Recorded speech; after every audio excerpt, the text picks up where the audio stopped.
तो लीजिए शुरुआत करते हैं कि जो शादीशुदा दर्शक हैं उनको मेरी राम राम, जो कंवारे हैं उनको जय हनुमान, और जिनकी प्रेम कथा मध्य में किसी कारण से अटकी हुई है उनको जय श्री कृष्ण।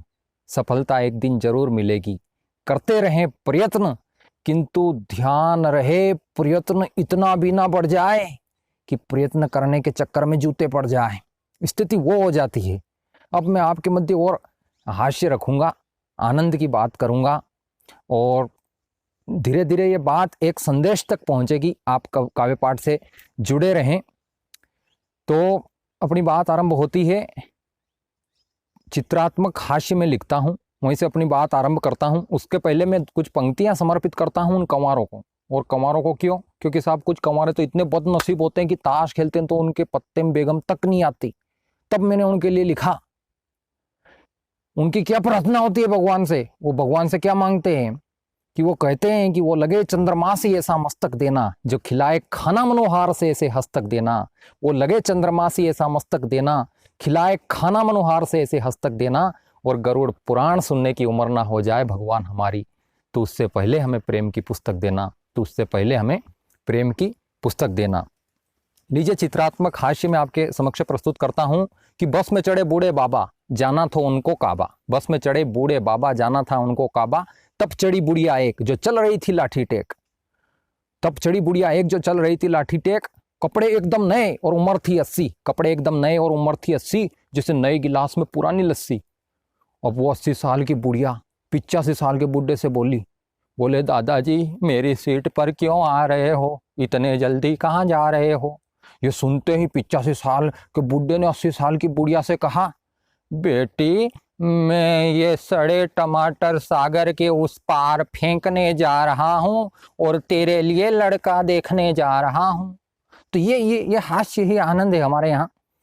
तो लीजिए कुछ चित्रात्मक हास्य और आपके मध्य प्रस्तुत करता हूँ कि दो शराबी लेकर ताले की चाबी ताला खोल रहे थे और नशे की लत में डोल रहे थे। दो शराबी लेकर ताले की चाबी ताला खोल रहे थे और नशे की लत में डोल रहे थे।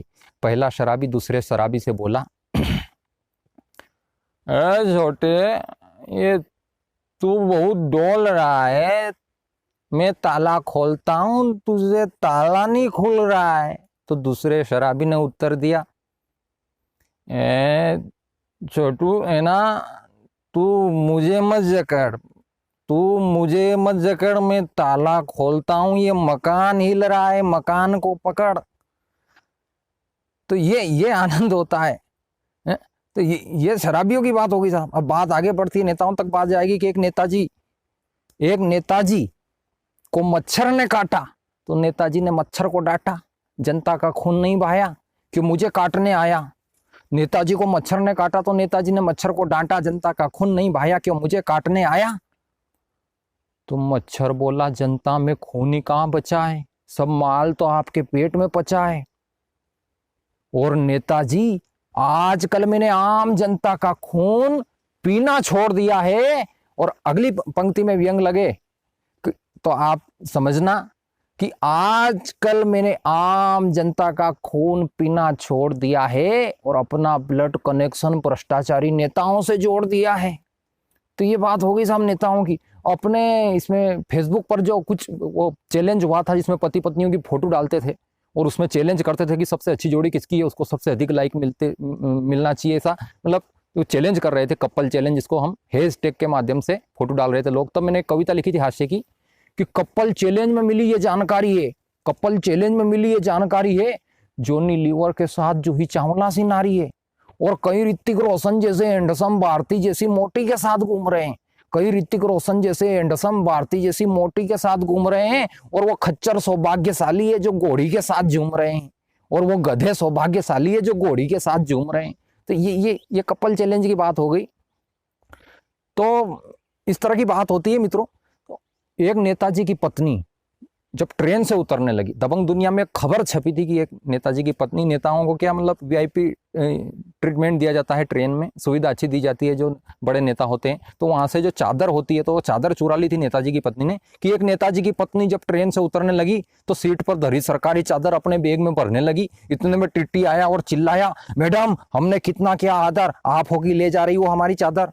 ये सुनते ही नेताजी आ टपके, बोले टिटी पार्टी का दिग्गज हूं मैं और ये है मेरी श्रीमती। अरे चादर चुरा ली तो क्या हुआ, भारतीय रेल ने लिखवाया कि भारतीय रेल आपकी अपनी संपत्ति।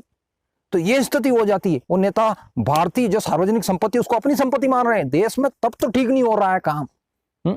तो स्थिति ये हो रही है कि एग्जिट पोल वालों, हमारे देश में एग्जिट पोल वाले बहुत डरावने होते हैं साहब, बहुत खतरनाक लोग होते हैं, ये अलग किस्म के लोग होते हैं। ये चुनाव से पहले परिणाम अपने मन से घोषित ही कर देते हैं। तब मैंने एक कविता लिखी कि एग्जिट पोल वालों ये जरूरी नहीं कि तुम्हारा अनुमान ठीक निकले। बिहार में अनुमान लगाया था इन्होंने कि एग्जिट पोल वालों ये जरूरी नहीं कि तुम्हारा अनुमान ठीक निकले, जिनके पूर्वज पचाकर बैठे हैं घोटाले, जरूरी नहीं कि उनकी खानदान ठीक निकले। ये राजनीति है, ये राजनीति है, यहाँ कब किसकी किस्मत जाग जाती है और कभी कभी सजी सजाई दुल्हन मंडप से भाग जाती है। हालांकि ये आंतरिक बात है कि भगाई जाती है, भाग जाती है ना, जिस तरह से हमारे एमपी में भी हुआ।